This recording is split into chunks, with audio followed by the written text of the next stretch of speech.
I'm very shocked and distressed and very sad that such an incident has taken place. And you're right, after many years, it's not very often that we see such tragic incidents in Indian aviation. And let me tell you that on the whole, when you talk of safety and systems, I can assure you that Indian aviation is probably one of the safest in the world. We have all the protocols in place. Our DGCA is very robust and effective, and to pick holes into our ability to manage Indian aviation would be very unfair. And I always say this, and I repeat that aviation is either 100% or zero. There's nothing like 99.9% in aviation.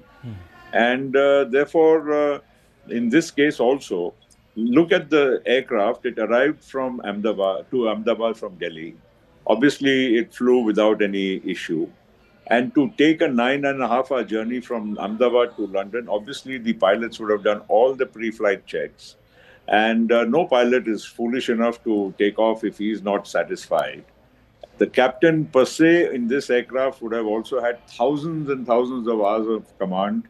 And a 787 and today's aircraft, per se, are very robust, fail safe. They have many backup systems. And to really think what went wrong, I would be hazarding a guess, which would not be fair.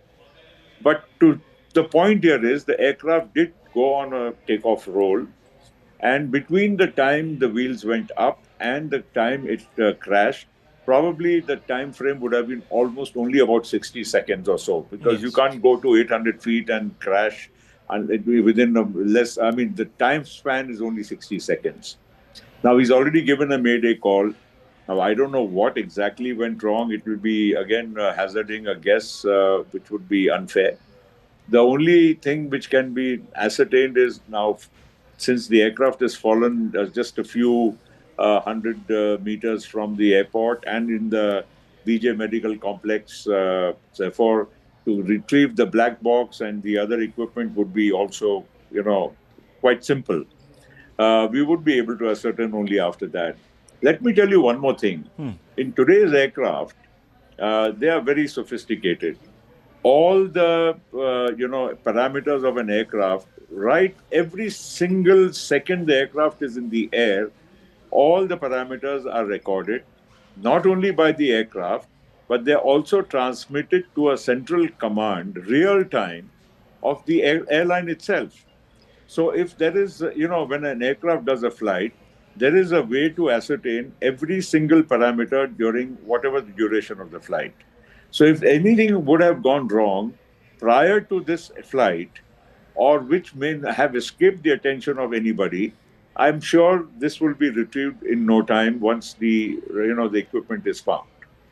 Now, Mr. Patel, just to go back in time, because this fleet, the Dreamliner, very, very safe. I think from what the experts are saying, and I only have them to sort of lean on for facts, they've said that this is the first time a Dreamliner has actually crashed anywhere in the world. Now, most of these Dreamliners were purchased, I suppose, about 10, 12, 15 years back by Air India when it was still government-owned. Obviously, there would have been a huge procedure that must have unfurled within government to select the plane. There would have been due diligence. There would have been all sorts of studies that would have been conducted. Well, most certainly. I mean, first, the procedure itself in government is a very robust procedure. Goes through several layers. And ultimately, the basic selection of aircraft is done only on technical parameters. Because, the airline, requires a certain type of aircraft for certain, lengths of the flights. You want to go to the US, you want to go to the European countries, or to, 8-hour flights, 12-hour flights, and so on, and the kind of configuration you want. Let me also tell you that the Dreamliner, at the time it was ordered, was one of the most sophisticated, advanced fly-by-wire aircraft which was going to be produced. And it was ordered by probably most major airlines in the world, Air India also being one of the early ones. And to now even discuss it would be unfair, because after this particular aircraft itself, which has crashed, had been flying for almost 11 years. And if you see any major airline in the world, and if you go at any moment of time, there would be more than 1,000 787s up and flying any part of the world. So I'm sure when, of course, the orders are placed, every other parameter is also examined. And of course, it is the airline's requirement which primarily drives what is the choice of aircraft. Let me also remind you that in the world for wide body, you only have two aircraft manufacturers. You have a Boeing and an Airbus, and the comparable aircraft are a 350 for the Airbus or a 787 Dreamliner for Boeing. So it's not really that we are ending up, with too many choices. And let me be honest, whether it's a Boeing 787 or an A350 of Airbus, technically, technologically, they would all be on par in terms of efficiency. So it's a minor thing between one and the other. But the fact of the matter is, all the machines flying today, irrespective of this type of aircraft, are very, very robust and sound. And every aircraft has backup after backup. I don't think, I mean, of course, the pilot's efficiency, his knowledge, his presence of mind is the most important factor in any aircraft flying. But even technically, an aircraft, is so designed that it can overtake a lot of functions which a human, mind and hand cannot, perform in the shortest possible time. So the response time of an aircraft, its systems are very, very robust. Here, of course, there seems to have been a catastrophic failure of lift, and that didn't give the pilot, even though very experienced pilot with lots of man hours of flying, didn't give much of time to the pilot to even react. And only a mayday call, and as you said yourself, 60 seconds, and it was down laden with fuel. Obviously, there will be questions asked. I'm at this moment as in the dark as anyone else, Mr. Patel, about what could have been the reasons. But there has been a lot of internal strife within Tata. After it took over this particular airline, Singapore Airlines came into it, and so on and so forth. There are a lot of cost cutting, lots of valuable AI senior engineers were sort of let go of.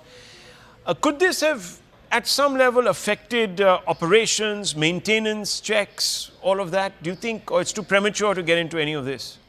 I think it is premature. See, the other point is, Rahul, that the fact of the matter is that there's a human being, a senior experienced captain who's flying the machine. Yeah. And he has every right to say, I cannot fly this machine because it is unfit to fly or there's a technical deficiency.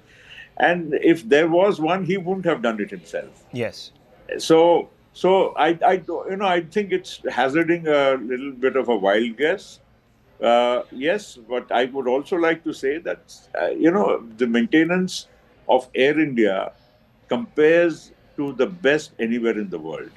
Now, yes, you are also plagued with certain older aircraft, you are plagued with certain other problems, like you just said, because it's been, integration of the old with the new.